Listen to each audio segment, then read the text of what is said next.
Ang Pilipinas ngayon.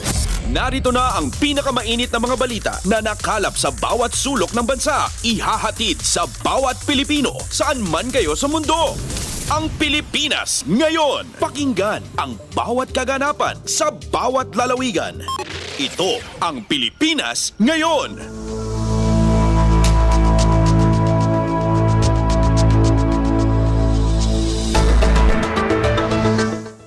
Magandang araw po sa ating mga tagapakinig. Welcome po ulit sa ating programang Ang Pilipinas Ngayon.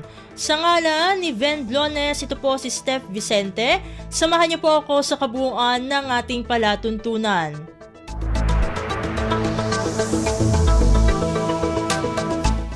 Tulad ng dati, mapapakinggan po ang ulat ng ating mga kapatid na himpilan sa probinsya, ang ating mga segmentong balitang negosyo at kalakalan, balitang sports at balitang artista, maging ang ilan sa mga pangunahing balita mula dito sa ating bansa. Yan po sa kabuuan ng ating palatuntunan, Ang Pilipinas Ngayon. Mga kaganapan sa Kamaynilaan at mga kalapit na lalawigan dito sa Ang Pilipinas Ngayon.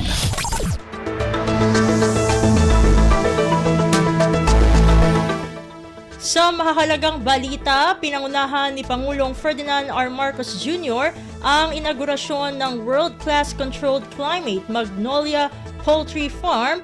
Ang kauna-unahan matapos sa 12 planned poultry mega farm projects sa buong bansa sa Hagonoy, Davao del Sur nitong Huwebes, ika-12 ng Oktubre. Matatandaan na ang mega farm o mga mega farm na ito ay proyekto ng San Miguel Foods Incorporated o SMFI, kung saan inaasahan ang produksyon ng 80 million birds o nasa 200 milyong kilo ng live weight per farm na iha-harvest kada taon. Narito na ang kabuang mensahe ni Pangulong Ferdinand R. Marcos Jr. sa naturang kaganapan. Maraming salamat, Secretary Anton Lagdameo, for your introduction. Please take your seats. Ako ang host natin for today at ang creator nitong napakagandang facility na binubuksan natin ngayon, San Miguel Corporation President and CEO Ramon Ang, Davao del Sur Governor Yvonne Ronya Cagas, Hagonoy Municipality Mayor, are you also Jess Dureza? Another Jess Dureza, yung aking kaibigan ay yung ama mo. Hindi ko dapat inamin yun.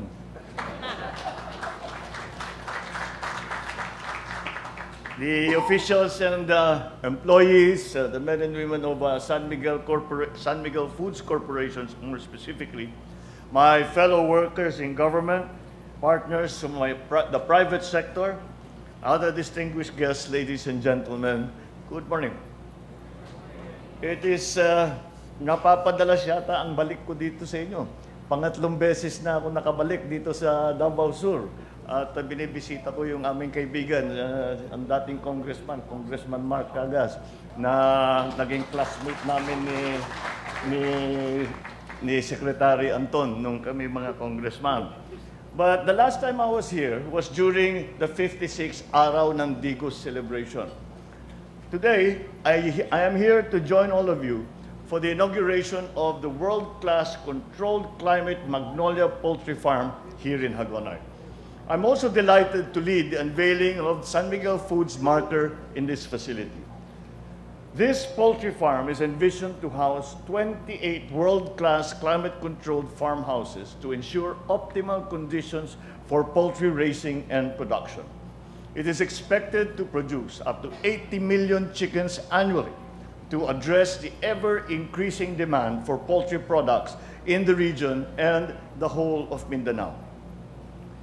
This facility is also expected to provide jobs to more than 1,000 Filipinos and generate multiple opportunities for our MSMEs, our farmers, their families, as well as other sectors in Hagonoy and the nearby area. As I said during my last SONA, investments in infrastructure and in the capacity of our people whether in agriculture, education, health, or transportation, are crucial in driving our nation and our economy forward.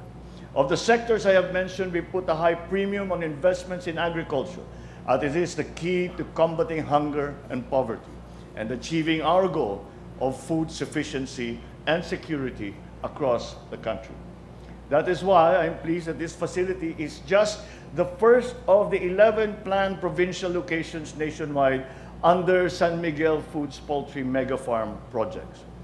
Once realized, this will ensure a more stable, sufficient, and cost-competitive supply of chicken, as well as bolster the food and nutritional needs of our people. And that is the very reason why I came all the way here, just to come here to Hagonoy, to see the facility that San Miguel Foods has put up. Because I came here so that we could highlight to other investors around the country and even internationally that there is a way to do this. We have to also explain to our people. We also have to show them that this is the way forward. This is the way of the future. And it is something that is not, yung sasabihin natin, masyadong mahirap yan, doon lang sa abroad yan, yung mga malaking lugar. And this goes to show that that's not necessarily the case. We can definitely do anything that they do abroad, anything that we can see that are advantageous to the food supply, we can adopt here and adjust it to the Philippine conditions.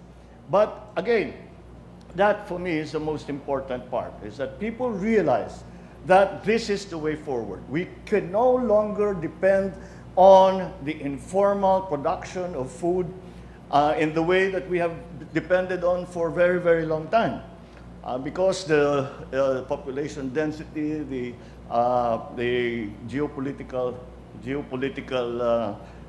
situation right now, which just became a great deal worse. All of these factors come together, and that is why we have pushed very, very hard to make sure that in the Philippines by itself, we are able to feed our people. And we are showing, this facilities such as this are showing the way how to do it. We must industrialize our agriculture. Of course, we do not prevent the backyard growing and yung pag-aalaga ng baboy, ng manok, at sa bawat bahay, hindi naman kinukumpetensya yan. Iba ang merkado nito, iba ang market nito. Dahil ang lalabas dito, hindi dadalhin sa palengke dahil naka-process na, dressed na, frozen na. Kaya't yan ang hindi masasagasaan ang mga small producers. At ang napag-usapan namin ni Ramon is that dapat talaga you have to hindi mag-succeed dito kung hindi mo involve ang local community. Nasasabihin ng local community, naglagay sila ng malaking planta rito, meron kaming naramdaman, meron gumandang buhay namin, nagkaroon kami ng trabaho, meron kami ngayong ginagawa, may natutunan kami, gagawin namin ngayon dun sa amin. So this is it. You have to, the engagement with the local community is absolutely important because there is a tendency sometimes, pag pinag-uusapan natin ang food supply and food security, nakakalimutan natin yung mga farmers, yung mga broiler producers, kailangan maganda rin ang kanilang hanap buhay. Hindi sapat na sasabihin natin, we have enough supply, at saka mura, napakamura ng pagkain sa Pilipinas. Walang kita yung farmer, walang kita yung producer. Hindi naman maaari yan. Dahil ginagawa natin ito para magkaroon ng hanap buhay ang ating mga magsasaka. And the schemes that the San Miguel Foods has put into place for you to share, eventually also bring in as partners down the road, bring in as partners more of the local community, especially the cooperatives, the farmers associations, bring them all together so that they can partake of the advantages of such a plant economically. For the national government, it is important because this is the way forward. This is the way that we will this is what we will have to do to industrialize our agricultural sector so that we are able to provide sufficient food for our people at a price that they can afford, and allowing the producers, the farmers, those who yung nag-aalaga ng baboy, nag-aalaga ng manok, ay meron din silang pagkikitaan. So that is the balance that we are trying to achieve. This kind of facility goes a long way in achieving that. So I thank, of course, the San Miguel, led by Mr. Ramon Ang, for continuing to expand its operations in the country, for answering the call for investments in our agricultural sector. You have become a reliable partner of the government through your investments in food, in beverages, infrastructure, and other sectors, which align perfectly with this administration's socio-economic agenda. Thank you as well for investing here in Mindanao. Speaking of which, nung nakikinig ako sa iyo, nasabi mo gusto mong iniisip mo maglagay sa Maguindanao, palagay ko, hindi ko palagay ko magandang maglagay ka, kung hindi Maguindanao, pero Barm Province. Para matulungan natin yung Barm government, para merong hanap buhay doon, para meron silang food supply doon. Para lumakas na yung kanilang ekonomiya, and that will help the stability in the Barm region. So with your help, we will make this island a bastion, not only of peace and security, but also of progress and food sufficiency in the years ahead.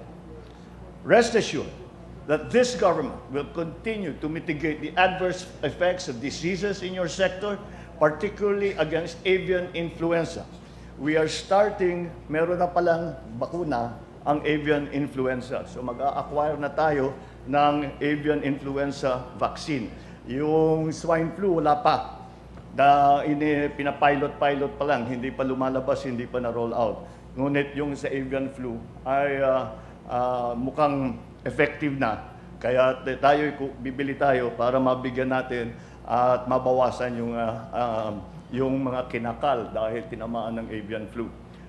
Kaya lahat ito, we will do this through, we will help mitigate problems of disease through appropriate and timely interventions. I assure, once again, the private sector and our people in Hagonoy and the rest of Mindanao that we still have many initiatives, including big-ticket projects in store for the island. We are currently addressing the imminent threat of the Panama disease affecting our plantations here by conducting information dissemination on technologies and measures to control their spread. We are likewise assisting farmers by addressing the need for additional interventions on farm inputs and machinery, and of course, irrigation. We are also one with the people in the call for the preservation and conservation of nearby Mount Apo, as we vie for its inclusion in the United Nations Educational, Scientific, and Cultural Organization's list of World Heritage Sites. And lastly, but not least, the Mindanao Railway Project. We are working on phase 1 of the Tagum-Davao-Digos segment of this ambitious endeavor to jumpstart interconnectivity in Mindanao. Moving forward, rest assured that the government will continue to pursue infrastructure projects and other endeavors that will sustain the socio-economic growth of the entire island of Mindanao, and with that, the rest of the country. Thank you, and I hope that we will all continue to work together to build a more prosperous and progressive Philippines, a Philippines that Filipinos deserve. Mabuhay kayong lahat. Magandang umaga po sa inyo.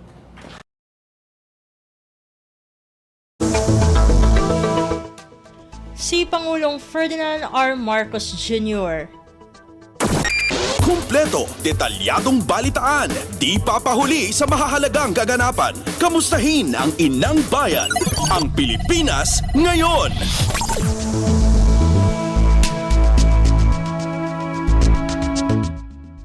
Samantala, mga Pinoy na humihiling na makauwi na ng Pilipinas bunsod ng gulo sa Israel na dagdagan pa. Ang detalye ng balita, ihahatid sa atin ni Alvin Baltazar.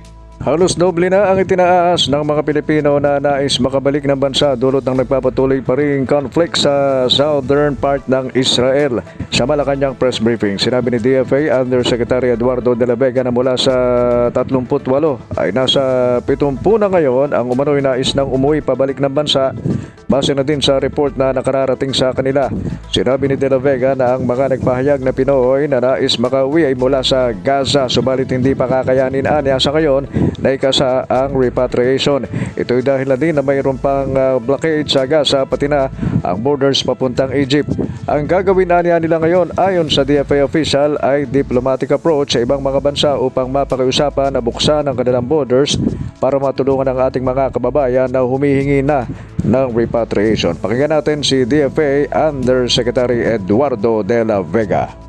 However, we have from Gaza and the number keeps increasing.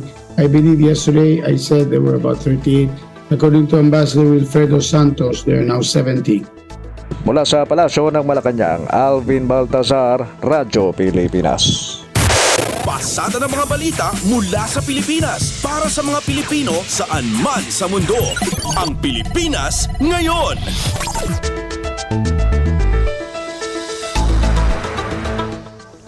Sa kaugnay na balita, Pilipinas mahigpit na binabantayan ang presyo ng langis sa world market sa gitna ng posibleng supply disruption bunsod ng tensyon sa pagitan ng Israel at Hamas. Ang kabuang ulat, ihahatid sa atin ni Melanie Valdos Reyes. Binabantayan ngayon ng gobyerno ang potensyal na epekto ng kaguluhan sa pagitan ng Israel at Hamas sa ekonomiya ng Pilipinas. Sinabi ni Bangko Sentral ng Pilipinas Governor Eli Remolona Jr., minimal pa lamang ang epekto ng tensyon sa Israel sa presyo ng langis sa ngayon pero anya posibleng magkaroon ito ng epekto sa pandaigdigang paglago. Paliwanag ng Central Bank official sa ngayon, wala pa itong epekto sa halaga ng piso at pag-akyat sa presyo ng langis. Diin ni Remolona, patuloy na binabantayan ng Monetary Board ang pandaigdigang sigalot sa gitnang silangan. Sa magkahiwalay na pahayag, sinabi ni Monetary Board Bruce Tolentino, anumang intensification ng tensyon sa Middle East ay maaaring magresulta ng pagtaas ng presyo ng langis. Ibig sabihin, pag tumaas ang global crude price, ay susunod na magmamahal ang presyo ng refined petroleum product sa bansa na maaaring magdulot ng pagtaas ng inflation. Melanie Valdos Reyes para sa Radyo Pilipinas. Pasada ng mga balita mula sa Pilipinas para sa mga Pilipino saan man sa mundo. Ang Pilipinas ngayon.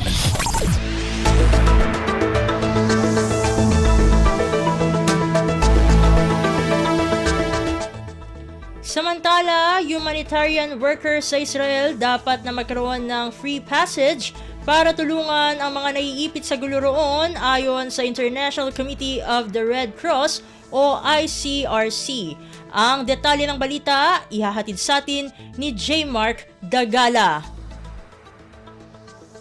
Nakahanda ang International Committee of the Red Cross o ICRC na mag-abot ng mga kinakailangan tulong sa mga naiipit sa gulo sa Israel. Ayon kay ICRC President Mirjana Spoljaric, nasaksiyan na ng kanilang grupo ang sigalot sa pagitan ng Israel at Palestine lalo na sa Gaza Strip at walang ibang namayani roon kundi ang karahasan, pagkawala ng buhay at ari-arian. Dahil dito hinimok ng ICRC ang magkabilang panig na igalang ang kanilang obligasyon sa ilalim ng International Humanitarian Law at gawin ang lahat ng posibleng hakbang upang pigilan na mapahamak ang sinumang sibilyan. Dahil dito handa ang ICRC na magbigay ng ibang tulong gaya ng humanitarian support lalo na sa maghahanap sa mga nawawala, dispatching ng mga medical supply at pagbubuklod ng mga pamilya nagkawatak-watak dahil sa gulo. Inaasahang maglalabas naman ang kanilang pahayag ang Philippine Red Cross o PRC sa kung anong mga tulong ang kanilang mayaabot para sa mga kababayan Pilipinong naiipit sa gulo sa Israel at Gaza Strip. J. Mark Tagala, Radyo Pilipinas. Pasada ng mga balita mula sa Pilipinas para sa mga Pilipino saan man sa mundo. Ang Pilipinas ngayon.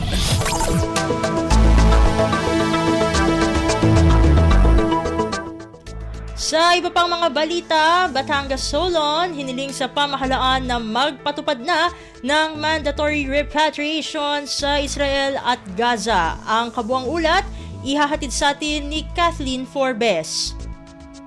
Pinakukonsidera ni Batangas GP Senator Jovel Luistro sa pamahalaan na magpatupad na ng mandatory repatriation sa mga kababayan nating Pilipino sa Israel at Gaza. Sa ikinasang briefing ng House Committee on Overseas Workers Affairs tungkol sa sitwasyon sa Israel, sinabi ni Luistro na kung pagbabatayan ng international news reports ay masasabi na ang pag-atake ay indiscriminate at maaring tamaan ng kahit sino kabilang ang mga Pilipino.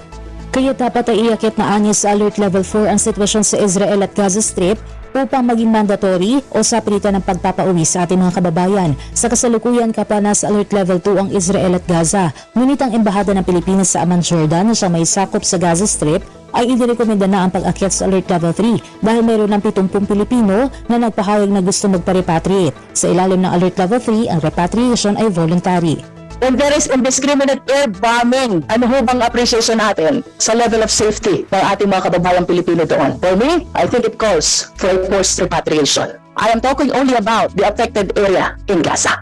Ito si Kathleen Forbes para sa Radyo Pilipinas. Pasada ng mga balita mula sa Pilipinas para sa mga Pilipino saan man sa mundo. Ang Pilipinas ngayon.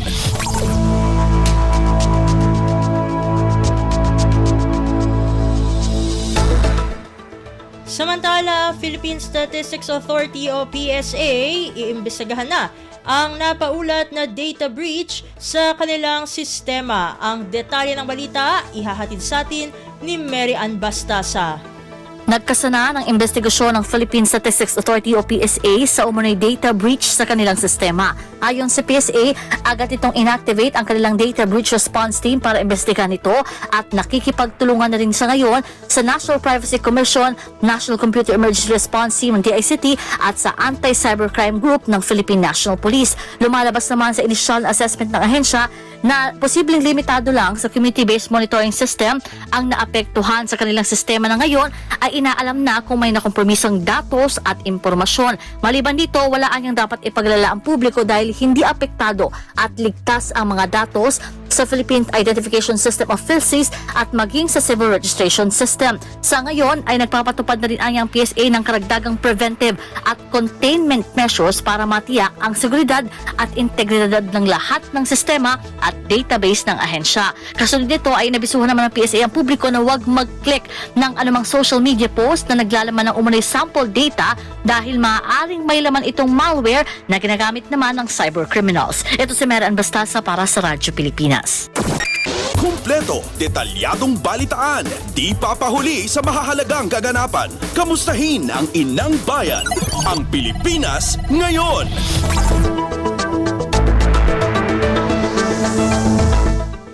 Sa iba pang mga ulat, pagbabayad ng PhilHealth ng claim sa mga public at private hospital, apektado ng nangyaring cyber attack. Ang kabuang ulat, ihahatid sa atin ni Nympha Asuncion. Hindi pa maberipika ng mga private at public hospitals kung nabayaran ng Philippine Health Insurance Corporation o PhilHealth ang nasa 19 billion pesos na claims dahil sa nangyaring cyber attack sa sistema ng ahensya. Ito ang lumabas sa naging pagdinig ng Senate Subcommittee on Finance na pinamumunuan ni Senadora Pia Cayetano. Sa pagdinig, sinabi ni PhilHealth Senior Vice President for Fund Management Sector Renato Limsiaco Jr. na may sapat na pondo ang PhilHealth para bayaran ang mga claims sa mga ospital. Gayunpaman, pinunto ni Cayetano na hindi maberipika ng mga ospital kung natanggap na nila ang bayad ng PhilHealth dahil nakadown pa ang sistema ng health insurer dahil sa cyber attack. Pinaliwanag rin ni PhilHealth Executive Vice President and COO Eli Bino Santos na asahan na ang delay sa pagbabayad ng claims dahil sa ngayon ay manual na proseso pa ang ginagawa nila. Sa ngayon ay nasa 6 na rehiyon na anya ang nagpoproseso na ng claims at sa pagtatapos ng linggong ito ay target ng PhilHealth na gagamit na ang claims processing system nila para sa lahat ng rehiyon. Sinabi rin ni Santos na humiling na sila kay Pangulong Ferdinand R. Marcos Jr. na bumuo ng task force na tutugon sa isyu ng HAPI. Mula Senado, ito si Nympha Asuncion para sa Radyo Pilipinas. Kumpleto, detalyadong balitaan, di papahuli sa mahahalagang kaganapan. Inang bayan, ang Pilipinas ngayon.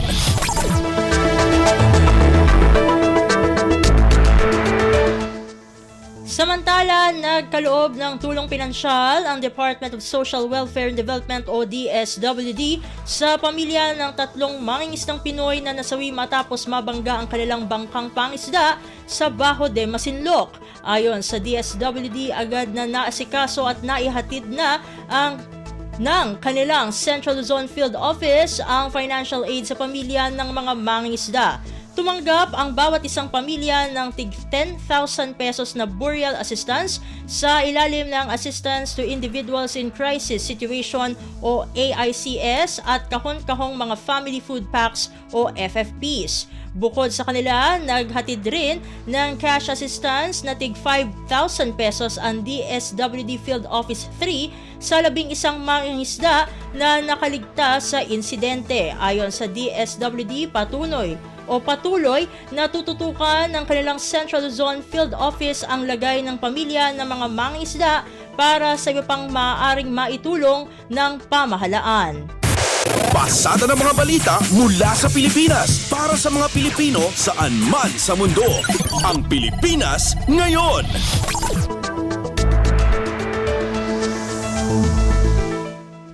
Sa iba pang mga ulat, nakiisa ang National Housing Authority o NHA sa muling pag-arangkada ng programang Lab for All sa Cavite Service Caravan nito. Ayon sa NHA, personal na dumalo si NHA General Manager Joe Bentay para sa libu-libong mahihirap na benepisyaryo sa Tagaytay International Convention Center, Cavite noong October 10. Bilang bahagi ng caravan, nagtayo ang NHA ng isang booth para sa mga kalahok na nais magkaroon ng kaalaman tungkol sa iba't ibang programa at serbisyo ng ahensya sa ilalim ng Build Better and More Housing program nito, alinsunod sa pambansang pabahay para sa Pilipino program ng administrasyon. Ang programang Lab for All ay isang inisyatiba ni First Lady Marie Luis Araneta Marcos na layong bigyan ng mga pangunahing serbisyong pangkalusugan sa pamamagitan ng libreng mga medikal na pagsusuri, serbisyong pangpamilya at pamahagi ng libreng gamot bilang parte ng maagap na implementasyon ng RA 11223 o Universal Healthcare Act. Kumpleto, detalyadong balitaan, di papahuli sa mahahalagang kaganapan. Kamustahin ang inang bayan, ang Pilipinas Ngayon.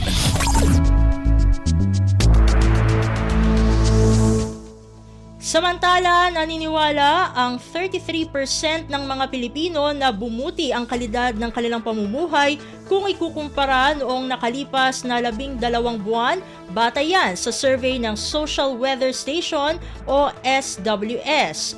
Mas mataas ito kung ikukumpara sa 29% na resulta ng kaparehong survey na isinagawa noong Marso.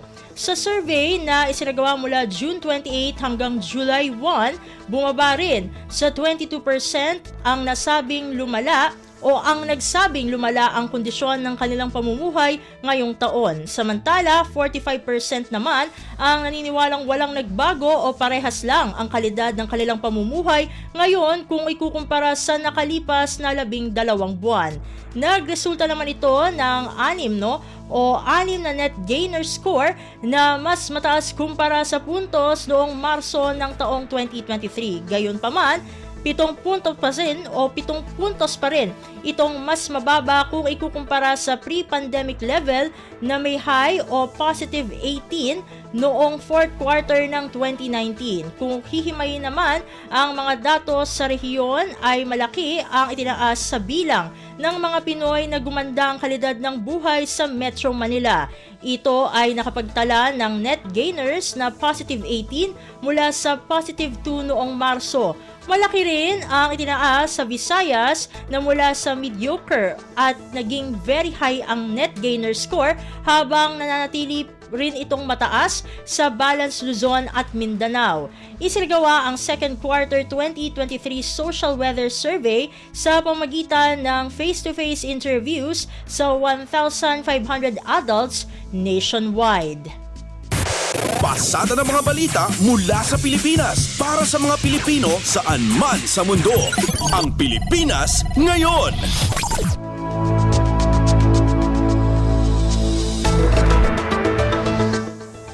At yan ang mga mainit na balita para sa araw na ito. Samantala, ating antabayanan ang mga ulat mula sa ating mga kapatid na himpilan sa probinsya para sa ating regional news. Balita mula sa lalawigan sa bawat rehiyon ng ating bayan. Dito sa Ang Pilipinas Ngayon.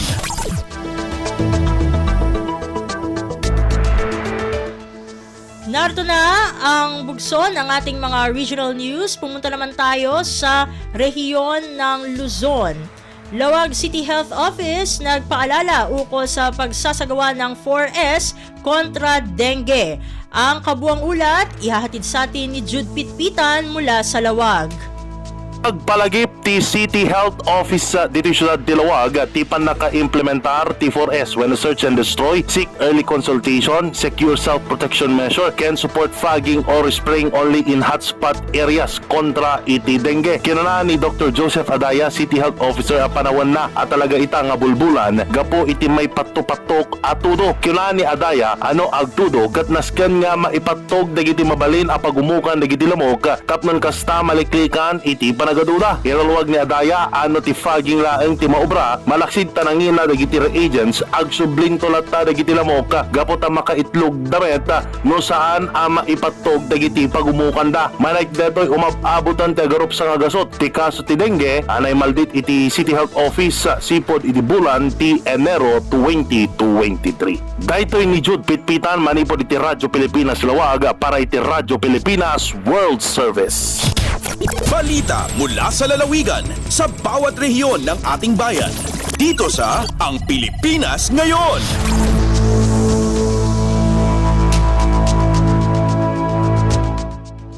Inyong napakinggan ang ulat ni Jude Pitpitan mula sa Lawag. Punta naman tayo sa Agoo. 10 outstanding police officers ng La Union pinarangalan ng provincial government. Ang detalye ng balita ihahatid sa atin ni Glenda Sarak. Pinadayawan ti Provincial Government of La Union ti 10 outstanding police officers ti La Union na angay ti conferment kadagiti na bigbig a police officers idi Kalman iti San Fernando City, La Union. Iti opening remarks ni La Union Governor Rafi Ortega David kinuna na adimalan iti naingat ni screening ti pan nakapili dagiti na bigbig a police officers. Kabayatan mat acceptance speech ti may sakariti awardees ani Police Lieutenant Colonel Angelo Camuyot, Force Commander ti 2nd La Union Provincial Mobile Force Company ti LUPPO, kinuna na adakkel abanag ti pamadayaw manipod iti provincial a gobyerno. Gaputaray toy ti mangpapigsa iti moral kadakwada ng runa itang at darigiti issue a maipaspasango kadagiti pulis. Si papanakalmat ni LUPPO Provincial Director Police Colonel Lambert Suerte, kadagiti 10 outstanding police officers ti probinsya, kinuna na ang maikarila unay dagitoy a pulis a napadayawan ta nakita na mismo no kasano ti panagtrabaho da. Manipod RP Agoo, dahil Glenda Bakungan Sarak para iti Radyo Pilipinas World Service. Balita mula sa lalawigan sa bawat rehiyon ng ating bayan. Dito sa Ang Pilipinas Ngayon. Inyong napakinggan ang ulat ni Glenda Sarak mula sa Agoo. Pumunta naman tayo sa rehiyon ng Kabisayaan. Asawa ng NPA umapila sa TFL-CAC sa Eastern Samar na tulungan siyang hanapin ang mister na rebelde. Ang kabuang ulat ihatid sa atin ni Daisy Belizar mula sa Borongan. Hagin dumara nga dialoguhan friend rescues through their families of Free Families and Task Force to end local communist armed conflict sa Didia Syudadhan Borongan di pala maiha. Nakiusap ang mga otoridad ni Estela Bajado nga buligan hiya nga makita na niya asawa nga nagrebelde. Sigon kan Estela, tuig 2017 han sumulod ang kagiusan nga New People's Army an iya mister nga hihuvito nga tigang hadto inwaray nakitaa. Pulong niya haros siya makulang hantig nga pagikan an iya bana inwaray iristorya. Nga niya na kinahanglanon niya kay masakit na hiya. Nagpapasalamat si Stella nga may ada programa pan makabuhi ang gobyerno para hiton mga former rebel. Pero pulong niya mas importante ha iya nga makaulian ni asawa ngan magkatirig ug hira nga pamilya. Nagpatapod naman ang task force nga bubuhaton ang nga tanan nga mabilngan niya asawa. Ang Free Families inusa nga programa ang task force to end local communist armed conflict kanay panuyo intagan hinchansa aton aktibo nga mga miyembro han New People's Army nga bumalik kapiudan gobyerno makapagtikang hinbago nga kinabuhi nga kaupod otro an ira pamilya. Tikang Didia Borongan City, ini Daisy Lalosa Bilizar para Radyo Pilipinas World Service. Balita mula sa lalawigan sa bawat rehiyon ng ating bayan. Dito sa Ang Pilipinas Ngayon.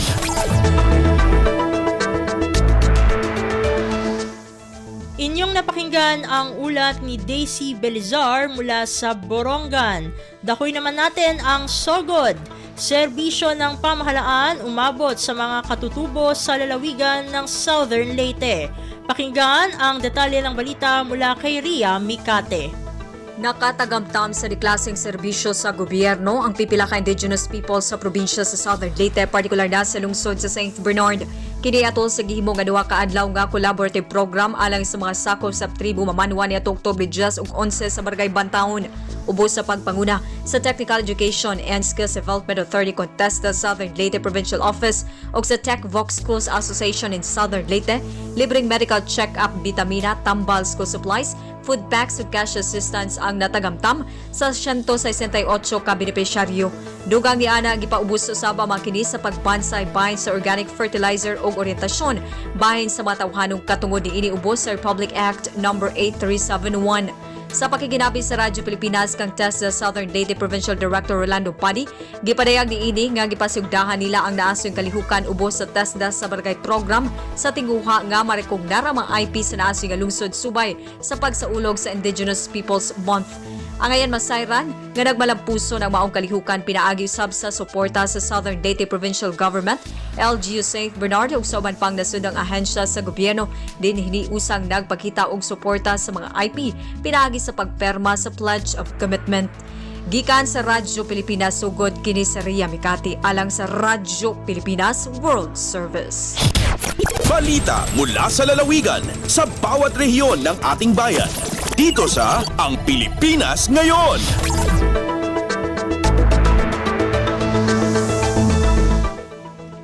Inyong napakinggan ang ulat ni Ria Mikate mula sa Sogod. Dumako naman tayo sa rehiyon ng Mindanao, lungsod ng Cagayan de Oro, ipinagdiwang ang National Mental Health Week. Ang kabuang ulat, ihatid sa atin ni Ryan Carbon mula sa Cagayan de Oro. Miduyog ang dakbayan pinaagi sa CSWD ug City Health Office uban sa Philippine Mental Health Association sa pagsaulog sa National Mental Health Week niadtong miaging adlaw diha sa City Tourism Hall. Usa ka seminar ang gisalmutan sa kapin 70 ka mental health focal persons gikan sa pampubliko o pribadong tunghaan nga adunay teen center, lakip barangay health workers, midwives ug mga personahe sa JR Borja General Hospital. Lakip sa gituke atol sa seminar ang mental health, adolescent mental health and suicide ug ang responsible and ethical media reporting of suicide cases. Girepresentar usab ni City Psychologist Jamie Pagaspas ang ordinansa nga gipalabang sa syudad alang sa pag-atiman sa mental health. Nasayrang si City Councilors Gaani ug Balaba, lakip na si Vice Mayor Bebot Rodriguez ang nagduso sa konseho sa ordinansa nga Mental Health Code sa tuyo nga mapalapdan ang serbisyo sa syudad sa natad sa mental health aron makabot ang tinguha niini nga mahimong mental health friendly city. Gikan sa Cagayan de Oro City, Ryan Carbon para sa Radyo Pilipinas World Service. Balita mula sa lalawigan sa bawat rehiyon ng ating bayan. Dito sa Ang Pilipinas Ngayon.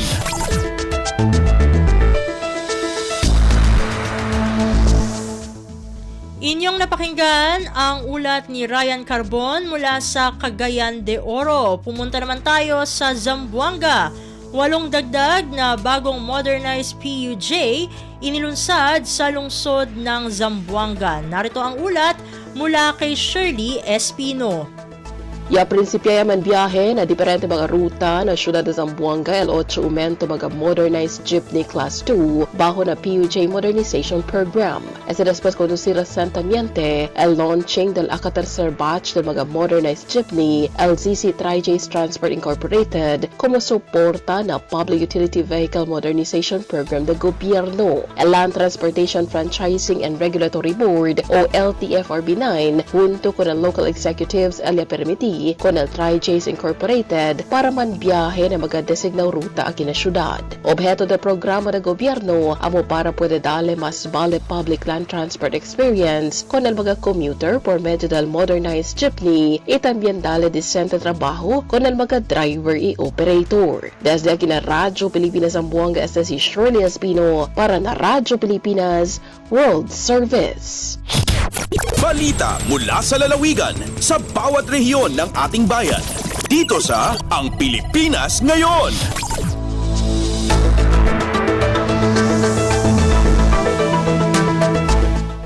Inyong napakinggan ang ulat ni Shirley Espino mula sa Zamboanga. Dumako naman tayo sa Iligan. Medical Rotunda Park Development, formal lang sinimulan ng lokal na pamahalaan ng Iligan. Ang kabuang ulat, ihahatid sa atin ni Sharif Timhar Habib Majid. Gipahigayon na ang groundbreaking ceremony alang sa pagtukod sa Medical Rotunda Park niadtong Oktubre 11, 2023 sa Barangay Palao, Iligan City. Ipangunahan kini ni Iligan City Mayor Frederick Siao pinaagi sa United Architects of the Philippines o UAP Iligan Chapter ug nagkalain-laing opisina sa lokal nga kagamanan sa Iligan. Sa pamahayag ni Mayor Siao, ang maong park nalakip sa 15 Iligan Development Goals o IDG sa dakbayan dintumong niini nga mapanindot ug magpabilin nga greener ug breathable ang Iligan City. Ang maong Rotunda Park nagkantidad og 20 million pesos diin lauman nga mahuman sulod sa kapin sa siyam ka bulan. Adunay mga sitting bench, pool ug fountain, pergola, bollard ug pocket parking nga adunay 28 ka mga parkinganan. Gikan sa Radyo Pilipinas Iligan, kini si Sharif Timhar alang sa Radyo Pilipinas World Service. Balita mula sa lalawigan sa bawat rehiyon ng ating bayan. Dito sa Ang Pilipinas Ngayon.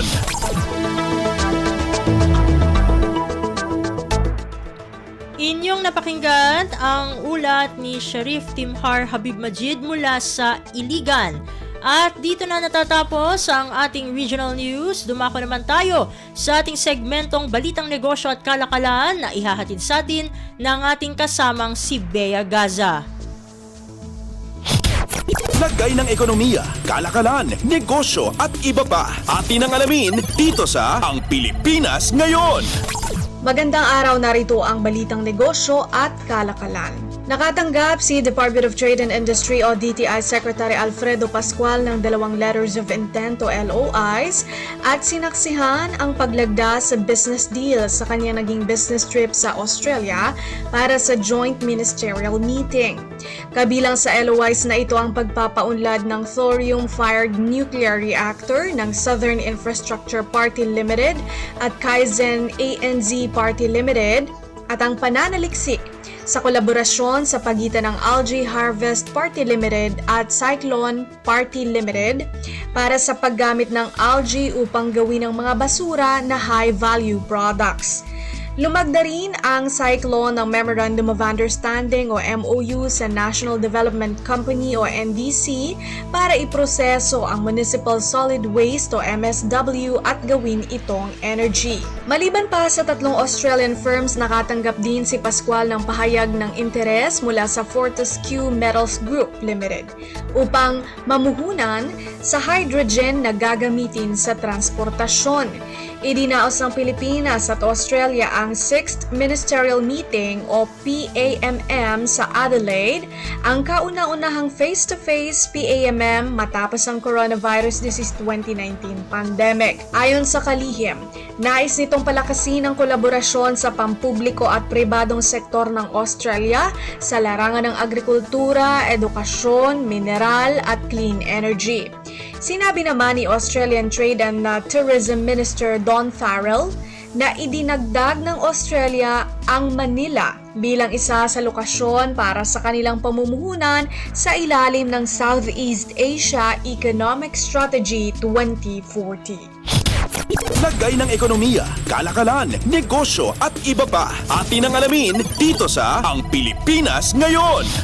Tiniyak ng Philippine Statistics Authority o PSA na hindi apektado ng alegasyong data breach ang National ID at Civil Registration System o CRS nito. Matatandaan noong ika-7 ng Oktubre, inilabas sa social media ang impormasyon hinggil sa alegasyong data leak na kinabibilangan ng sistemang pinangangasiwaan ng PSA. Ayon sa PSA, agad nitong pinagalawang Data Breach Response Team at naglunsad ito ng investigasyon. Nakipag-ugnayan din ito sa Compliance and Monitoring Division ng National Privacy Commission, National Computer Emergency Response Team Philippines ng Department of Information and Communications Technology at ng Anti-Cybercrime Group ng Philippine National Police upang tugunan ang issue. Base sa inisyal na pagsusuri ayon sa PSA, tanging apektado lamang ang Community-Based Monitoring System o CBMS. Ang CMBS ay isang organisadong teknolohiya para sa pangongolekta, pagpoproseso at pagsusuri ng datos na maaaring gamitin sa pagplano, pagpapatupad at pagmonitor ng epekto ng programa sa lokal na antas. Nagbabala naman ang PSA sa publiko na ang inilabas na social media posts na mayroong sample ng mga datos ay mayroong links na may malware na posibleng gamitin ng mga cybercriminal upang makapagpalaganap ng iligal na gawain. Paalala ng PSA, huwag basta-bastang mag-click ng mga link. Lagay ng ekonomiya, kalakalan, negosyo at iba pa. Atin ang alamin dito sa Ang Pilipinas Ngayon. Pangwakas sa ating balitang negosyo at kalakalan, tataas ang electricity rate sa mga lugar na sakop ng Meralco ngayong buwan ng Oktubre, ayon mismo sa Manila Electric Company o Meralco. Partikular na tataas ang power rate sa 42 centavos kada kilowatt hour o 11 pesos and 81 centavos kada kilowatt hour mula sa 11 pesos 39 centavos kada kilowatt hour nitong Setyembre. Simula ng taas presyo noong Setyembre, mas mataas na ang singil ng Meralco na nasa 92 centavos kada kilowatt hour. Ibig sabihin, ayon sa Meralco, para sa mga residenteng kumukonsumo ng 200 kilowatt-hour, makararanas ang mga ito ng taas singil na aabot sa 84 pesos sa kanilang kabuuang electricity bill. Paliwanag ng kumpanya, ang taas presyo ngayong buwan ay dahil sa mas mataas na generation charges na nasa 30 centavos kada kilowatt-hour o 7 pesos 12 centavos kada kilowatt-hour mula sa 6 pesos 82 centavos kada kilowatt-hour noong Agosto. Sanhi ito ng mas mataas na koleksyon mula sa Independent Power Producers o IPPs at Power Supply Agreements o PSAs. Dagdag na Meralco, dahil sa gas supply restriction ng Malampaya, kinailangang magpalit sa mas mahal na alternatibong krudo ang unang gas plants sa Santa Rita at San Lorenzo, habang nag-forced shutdown ang San Gabriel Power Plant noong ika-18 hanggang ika-24 ng Setyembre dahil sa limitadong gas flow mula sa Malampaya Natural Gas Field. Lagay ng ekonomiya, kalakalan, negosyo at iba pa. Atin ang alamin dito sa Ang Pilipinas Ngayon. At yan po ang ating balitang negosyo at kalakalan. Ito si Bea Gaza para sa Radyo Pilipinas World Service. Lagay ng ekonomiya, kalakalan, negosyo at iba pa. Atin ang alamin dito sa Ang Pilipinas Ngayon.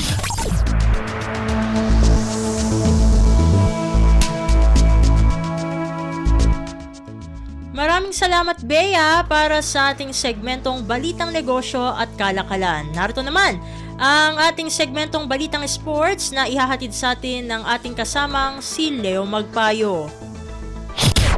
Updates at pinakahuling mga usapin sa mundo ng palakasan. Atin ang pakinggan dito sa Ang Pilipinas Ngayon.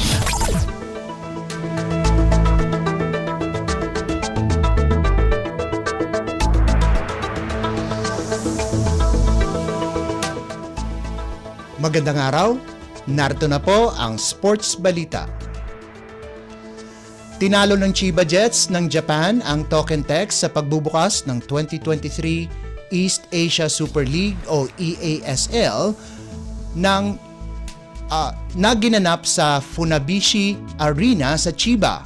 Sinamantala ng Jets ang kulang-kulang na koponan ng Tropang Giga kung saan walang humpay silang gumawa ng mga puntos sa isang buong quarter para manalo 93-75. Naglaro ang TNT na wala ang mga pangunahing players na sina Mikey Williams, Roger Pogoy, Poy Eram at Calvin Oftana, kung saan ang pagkawala nila ay naramdaman ng husto pagdating ng third quarter. Nanguna para sa TNT si Quincy Miller sa nagawa nitong 22 puntos habang nagdagdag ng 15 puntos si Ronde Hollis Jefferson.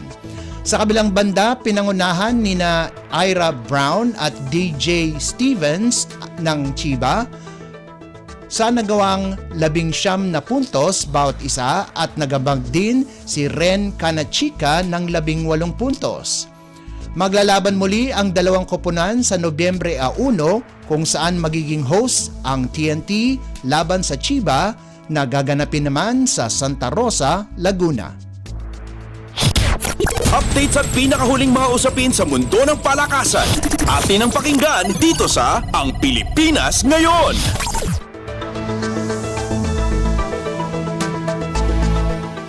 Rumatsyada ng husto sa second half ang De La Salle University para patumbahin ang Adamson University. Pinana ng Green Archers ang Soaring Falcons 71-58 sa pagpapatuloy ng UAAP Season 86 Men's Basketball Tournament na ginanap sa Mall of Asia Arena sa Pasay City. Pinangunahan ni Kevin Kiambao ang Lasal sa nagawa nitong double-double, 17 puntos at 10 rebounds at sinamahan pa ng 6 na assists. Sumunod naman si Michael Phillips sa nalikom nitong 14 na markers, 9 na boards at 2 assists, steals at blocks habang malaking ambag ang naitulong ni Evan Nell na nakagawa ng 12 puntos, 15 rebounds at 5 assists. Samantala, ang Soaring Falcons na bumagsak sa 2-2 record ay pinangunahan ni John Kalisay na may 12 puntos habang nagbigay sina Matt Erolon at Sen Manzano ng 10 at 8 puntos ayon sa pagkakasunod. Sunod na makakarap ng DLSU ay ang National University sa darating na linggo habang makakatapat naman ng Adamson ang University of the East sa kaparehong araw na lalaruin sa Mall of Asia Arena. Updates at pinakahuling mga usapin sa mundo ng palakasan. Atin ang pakinggan dito sa Ang Pilipinas Ngayon.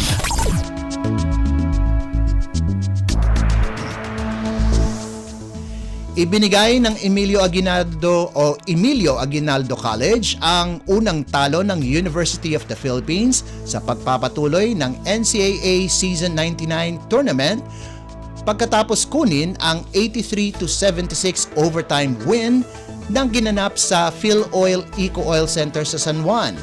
Ibinigay ng Emilio Aguinaldo College bumawi ang Generals sa overtime pagkatapos na pabayaan ang kanilang abante sa fourth quarter kung saan nalimitahan nila ang Lyceum sa 2 puntos.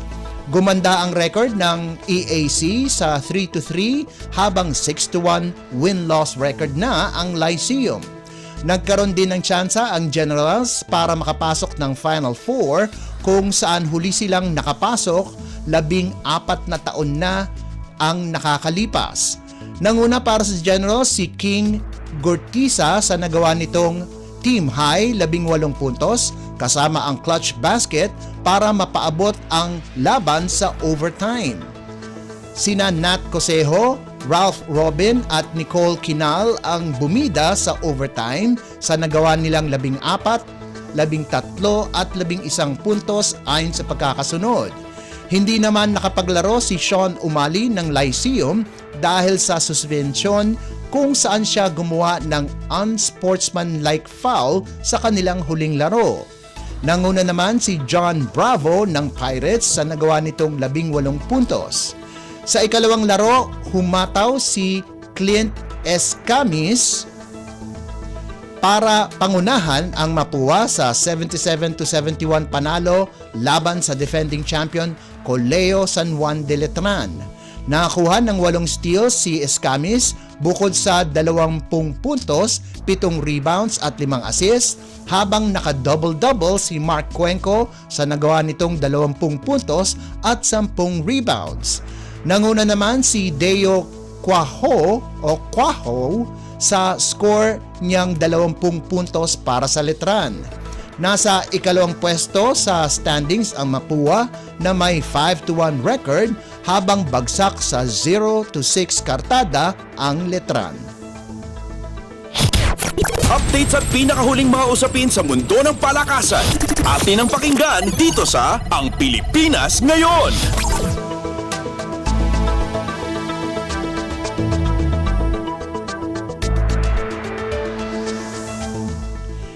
At yan ang pinakahuling balita sa larangan ng palakasan.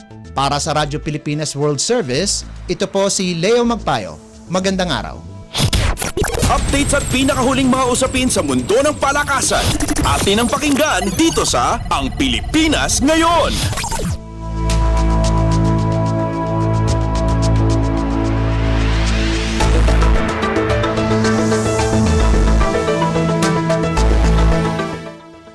Maraming salamat, Leo, para sa ating segmentong Balitang Sports. At para sa ating mga kachismis, narito na ang ating segmentong Balitang Artista kasama ang nag-iisang si Mama JT. Ang latest, ang hottest sa showbiz and entertainment. Heto na sa Ang Pilipinas Ngayon.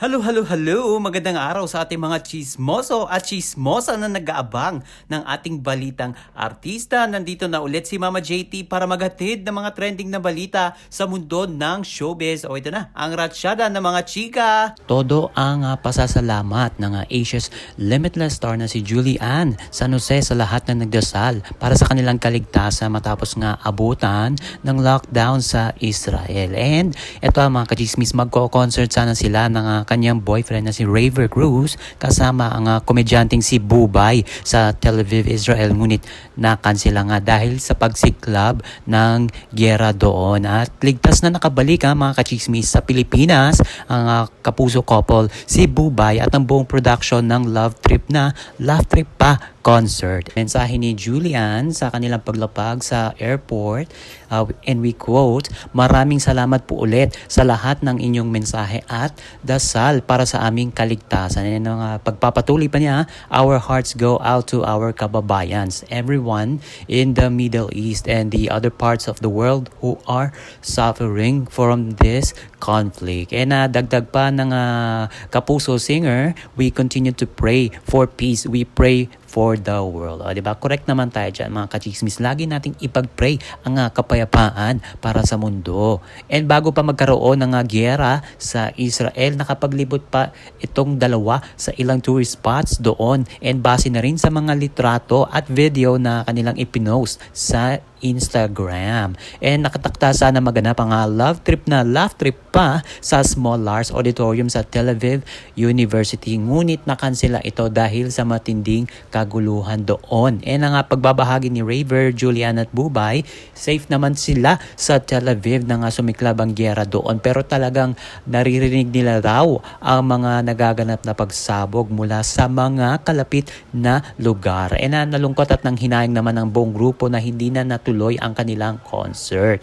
Pero sabi nga ni Julian, talagang natakot sila sa mga nangyari dahil first time nilang ma-experience ang ganong sitwasyon. And nag-thank you din ang tatlong kapuso star sa GMA Network at sa Sparkle Management na nag-alaga sa kanilang stay sa Israel. Samantala, naibahagi ng batikang actress na si Rio Locsin kung ano ang hindi kayang i-tolerate na behavior ng younger stars kapag nakakatrabaho niya ang mga ito sa taping. Sa Fast Talk with Boy Abunda, inamin ni Rio na naiinis kapag ka-eksena ay hindi mabitawan ang kanilang cellphone habang nagre-rehearsal na. Sa Fast Talk with Boy Abunda, inamin ni Rio na naiinis ito kapag ang ka-eksena niya ay hindi mabitawan ang kanilang cellphone habang nagre-rehearsal na. Paliwanag ng veteranang actress, wala naman siyang telepono sa set na dinadala at kanyang ikinaiinis kapag may gumagamit ng cellphone habang nagre-rehearse at nagbibigay na ng instruction ang production team sa set. Anya, and we quote, "Respeto rin sa ka-eksena mo, di ba? Parang yung isa handa tapos ikaw hindi. Kasi may kausap ka or nariring yung phone mo na nasa bulsa kasi paano ba yun? Eh di sana umuwi ka muna nakipag-usap ka." And speaking of that, natutuwa rin si Rio sa ilang young stars na kusang lumalapit at magpapakilala sa kanya. And we quote, "Pag hindi siya lumalapit sa akin para makipag-usap, hindi ako lalapit sa kanya. Pag ang batang artista lumapit sa akin, halika anak, mag-usap tayo. Kasi mahirap naman na ako ang mangunguna." And dagdag pa ng veteranang aktres, "Sinabi ko sa kanila, pasensya na kayo, senior na. Hindi ko lahat kilala ang mga batang artista hanggat hindi ko nakakatrabaho. Pero pag nagpakilala kayo at gusto nyo makipag-usap sa akin, welcome na welcome kayo sa akin." O ito pa mga kachismis, inamin ng aktor na si Gabby Concepcion na matagal na umano siyang kabilang sa persons with disability na makapanayam ng veteranong broadcast journalist na si Jessica Soho noong Oktubre 8. And sabi ni Gabby, and we quote, "Meron na akong PWD, matagal na. And pag-amin pa niya, I'm colorblind." And ang sundot na tanong dyan ng ating veteran broadcast journalist, anong kulay yung hindi mo nakikita? And tugon ng aktor, green and red. Pag tumitingin ako ng color or anything na mahina na yung ilaw, nahihirapan akong i-differentiate. And bilang diver, kapag nawawala na daw ang ilaw, gray na lang daw umano ang nakikita niya kapag sumisisid siya sa kailaliman ng dagat. And ang mga makukulay na isdang naroon ay nagiging black and white na lamang daw. And OMG, wala na tayong oras para sa ating balitang artista. Maraming salamat mga kachismis sa pakikinig sa aking mga chika for today. Ako po si Mama JT para sa Radyo Pilipinas World Service. Ang latest, ang hottest sa showbiz and entertainment. Heto na sa Ang Pilipinas Ngayon.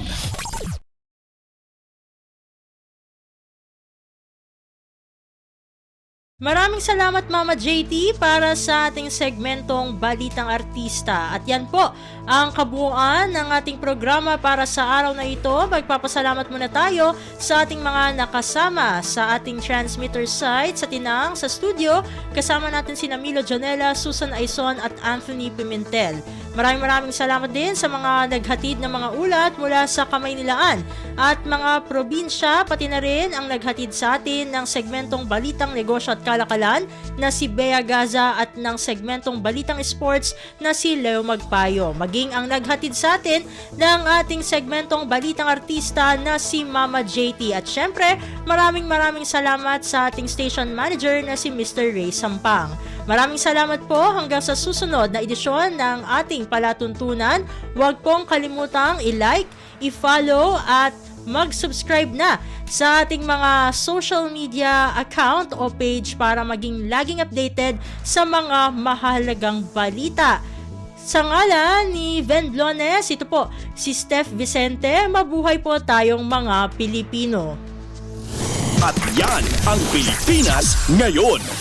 Muling samahan si Ven Blones sa parehong oras at alamin ang pinakahuling mga kaganapan at balita saan man kayo naroon.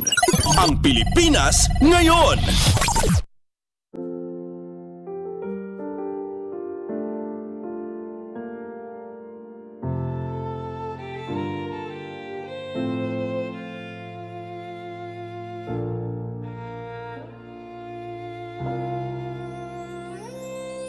Ang tanging may pamamaan ako'y edukasyong Pilipino. Tinuturong galing at talino para maabot ang pangarap mo. Ang tanging handog ko sa'yo'y edukasyong Pilipino. Diskarteng mula sa puso, mamamangha ang mundo. Matatag na mga guro, matatag sa mga pagsubok, matatag na mga mag-aaral, matatag na talino'y umiiral.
Pilipino, matapat ng pamamaraan, maunlad na kinabukasan.